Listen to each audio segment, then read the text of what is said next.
আত-তাহাজ্জুদ বা কিয়ামুল লাইল, রাতের সালাত। কিসের সালাত? দুই দুই রাকাত করে মাঝরাতে যে সালাতটা বিষ্ণু সাল্লাল্লাহু আলাইহি ওয়াসাল্লাম পড়তেন এটাকে বলে কিয়ামুল লাইল বা তাহাজ্জুদ। এক সাহাবী বললেন, ইয়া রাসূলুল্লাহ, আইয়ুস সালাতি আফদালু বা'দাল মাকতুবা, ফরজ নামাজের পরে কোন নামাজ সেরা? বিষ্ণু বললেন, আস-সালাতু ফি জাওফিল লাইল, মাঝরাতে যেই নামাজটা পড়ো তাহাজ্জুদ, এটা সবচেয়ে সেরা। ফরজ সালাতের পরে সবচাইতে শ্রেষ্ঠ সালাত হচ্ছে তাহাজ্জুদের সালাত। আল্লাহ তাআলা বলেন, ওয়া মিনাল লাইলি ফাতাহাজ্জাদ বিহি নাফিলাতাল লাকা আসা আইয়াবআসাকা রাব্বুকা মাকামান মাহমুদা। নবী হে, রাতের কিছু অংশে আপনি তাহাজ্জুদের সালাত পড়ুন, এটা আপনার জন্য অতিরিক্ত একটা ফরজ। এটা বিষ্ণু সাল্লাল্লাহু আলাইহি ওয়াসাল্লামের জন্য ফরজ ছিল, অতিরিক্ত ফরজ, নাফিলাতান লাক। এবং আসা আইয়াবআসাকা রাব্বুকা মাকামান মাহমুদা, আশা করা যায় এর কারণে আল্লাহ তাআলা আপনাকে মাকামে মাহমুদে উত্তীর্ণ করবেন। মাকামে মাহমুদ হচ্ছে এমন একটা স্পেশাল জায়গা, একটা মাকাম, যেই জায়গায় দাঁড়িয়ে বিষ্ণু সাল্লাল্লাহু আলাইহি ওয়াসাল্লাম আমাদের জন্য সুপারিশ করবেন। মাকামে মাহমুদে দাঁড়িয়ে বিষ্ণু সাল্লাল্লাহু আলাইহি ওয়াসাল্লাম আমাদের জন্য সুপারিশ করবেন। তাই আমরাও যারা তাহাজ্জুদের সালাত আদায় করবো, আমাদেরকে এরকম মাকামে মাহমুদ মানে সুউচ্চ মর্যাদার আসনে আল্লাহ তাআলা নিয়ে যাবেন। যারাই তাহাজ্জুদ পড়ে তাদের মর্যাদা বাড়িয়ে দেয় কে? এই নামাজটাকে আল্লাহ এত পছন্দ করেন কেন? এর কারণ, এটা এমন সময় পড়া হয় যে সময় দুনিয়ার সবাই ঘুমায়। দুনিয়ার সবাই কি করে? নিঝুম নিস্তব্ধ রাত, আপনি উঠে ওযু করে নামাজ পড়তেছেন, তখন আপনি ঘুমান না, আপনি তখন আল্লাহর রঙে রঙিন হতে চান, কারণ আল্লাহও ঘুমায় না। সুবহানাল্লাহ পড়েন। আল্লাহ বলে, লা তাখুযুহু সিনাতু ওয়ালা নাওম, never the sleep nor the slumber overtakes me. আমি আল্লাহর ঘুম তো আসে না, ঘুমের আগে যে তন্দ্রা আসে ওইটাও আসে না। আরবিতে স্বাভাবিক ঘুমকে বলে নাওম। আওয়াজ করে বলেন তো, ঘুমের আরবি কি? নাওম। আর ঘুমের আগে যে একটা ডোজি ডোজি ভাব আসে, ঝিমুনি আসে, এটাকে বলে সিনা। এটার কি বলে? আল্লাহ বলে, লা তাখুযুহু সিনাতু ওয়ালা নাওম, আমি আল্লাহর ঘুম নাই, ঘুমের আগে যে তন্দ্রা আসে ওইটাও নাই। তো আপনি ওই টাইমে আল্লাহর রঙে রঙিন হতে চান, আল্লাহ ঘুমায় না, তো আপনিও ঘুমান না। ঘুমের আর একটা গভীর নাম আছে, ওটার নাম হচ্ছে হুজুদ। আওয়াজ করে বলেন তো ওটার নাম? ওটা মাঝরাতে, শেষ রাতে যে একটা গভীর ঘুম আসে, এটার বলে হুজুদ। দেখবেন যে শেষ রাতে একটা এমন মজার ঘুম আসে, কম্বলটা টেনে টেনে এসিটা ছেড়ে দিয়ে আরেকটু ঘুমাইতে মনে চায়, আরেকটু আরেকটু আরেকটু ঘুমাই, এরকম একটা ঘুম আছে না? আরামের ঘুম। তো ওই আরামের মাঝরাতের গভীর ডিপ স্লিপিং, ওইটার আরবিতে বলে হুজুদ। ওইটার আরবিতে কি বলে? এই হুজুদের ঘুমকে স্যাক্রিফাইস করে যে নামাজটা পড়া হয় ওইটাকেই বলা হয় সলাতুল হুজুদ বা সলাতুত তাহাজ্জুদ। পড়েন সুবহানাল্লাহ। হুজুদকে স্যাক্রিফাইস করে আপনি নামাজ পড়েছেন, এজন্য এই নামাজটার নাম সলাতুল হুজুদ বা সলাতুত তাহাজ্জুদ। ওয়া মিনাল লাইলি ফাতাহাজ্জাদ বিহি নাফিলাতাল লাক আসা আন ইয়াবআসাকা রাব্বুকা মাকামান মাহমুদা। আপনি যদি প্রশংসার স্থানে উন্নীত হতে চান তাহলে এই রাতের সালাত পড়তে হবে। বিষ্ণু সাল্লাল্লাহু আলাইহি ওয়াসাল্লাম দীর্ঘ সময় এই কিয়ামুল লাইলটা করতেন। সেজদায় কত লম্বা ছিলেন এর তো একটু আগেই বললাম। কত লম্বা ছিল? এক একটা সেজদায় 50টা কোরআনের আয়াত তেলাওয়াত করা যায়, এত লম্বা সময় তিনি সেজদায় থাকতেন। সুবহানাল্লাহ। আর কত দাঁড়িয়ে থাকতেন এটার বলে লাভ নাই। দাঁড়িয়ে থাকতে থাকতে থাকতে থাকতে হাত ধরে যেত, এরপরে হাত ছেড়ে দিতেন, তারপর কোরআন তেলাওয়াত করতেছেন। আবার একটু ভালো লাগলে আবার হাত বাঁধতেন। দাঁড়িয়ে থাকতে থাকতে থাকতে থাকতে হাত্তা তাতাফাত্তারা কদামা, পা দুইটা ফুলে এরকম মোটা হয়ে যেত। আম্মা জান আয়েশা বলতেন, ইয়া রাসূলুল্লাহ কদ গুফিরা লাকা মা তাকদ্দামা মিন যামবিকা ওয়া মা তাআখার। আপনার তো এমনিই গুনাহ নাই, কিন্তু আল্লাহ ঘোষণা দিয়েছে আপনার আগের পরের সব গুনাহ মাফ। তা আপনার কোনো গুনাহই নাই, আপনি এত কষ্ট কেন করেন? বিষ্ণু বলেন, ইয়া আয়েশা আফালা আকুনা আবদান শাকুরা, আমি কি শুকরগুজার বান্দাদের অন্তর্ভুক্ত হতে চাইবো না? আমি কি আল্লাহর শুকরগুজার বান্দা হতে চাইবো না? আল্লাহ আমাকে ক্ষমা করেছেন ঠিকই, কিন্তু আমার তো কিছু দায়িত্ব আছে। আমি কি নিজেকে সর্বোচ্চ ভাবে আল্লাহর কাছে পেশ করবো না? সারা রাত দাঁড়িয়ে বিষ্ণু সাল্লাল্লাহু আলাইহি ওয়াসাল্লাম এরকম কিয়ামুল লাইল করতেন। তাহলে আল্লাহ তাআলার প্রিয় হওয়ার প্রফিটিক যে সাজেশন, এর একটা হচ্ছে কোরআন তেলাওয়াত করা, 2 নাম্বার হচ্ছে তাহাজ্জুদের সালাত আদায় করা। আপনারা পড়েন তো নাকি?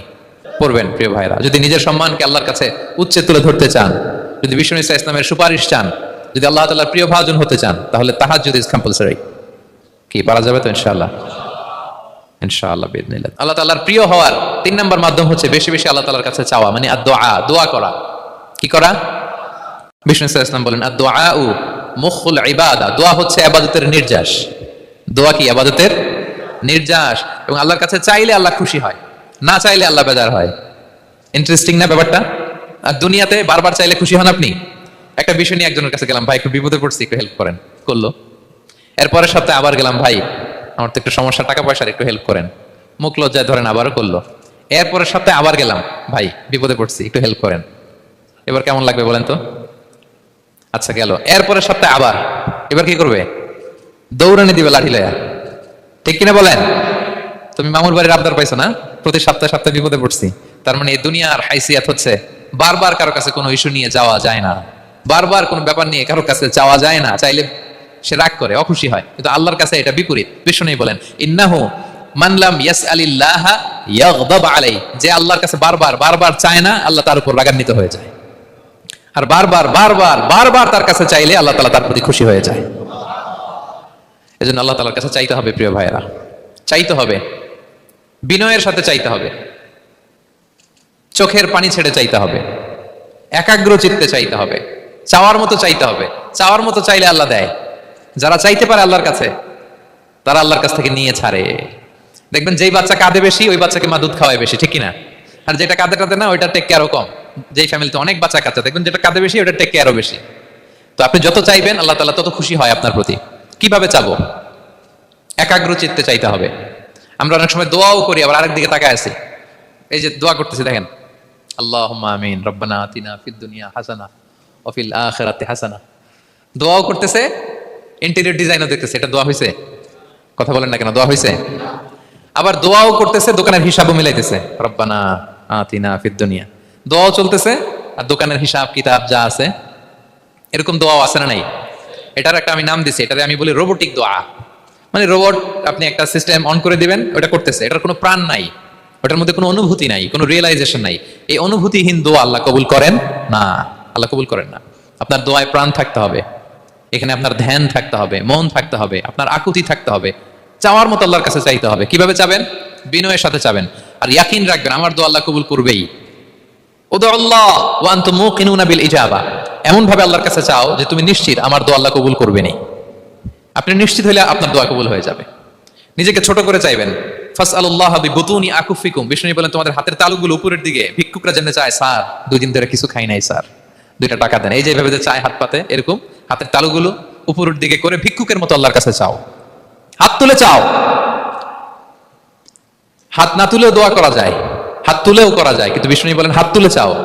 কারণ ইন্নাল্লাহা হাইয়ুন কারীম, আল্লাহ বড় লাজুক এবং লজ্জাশীল। বান্দা যখন হাত তুলে ভিক্ষুকের মতো কিছু চায়, ওই হাত খালি হাতে ফিরিয়ে দিতে আল্লাহ লজ্জা লাগে। খালি হাতে ফিরিয়ে দিতে আল্লাহ লজ্জা পান। হাত তুলে চাইবেন।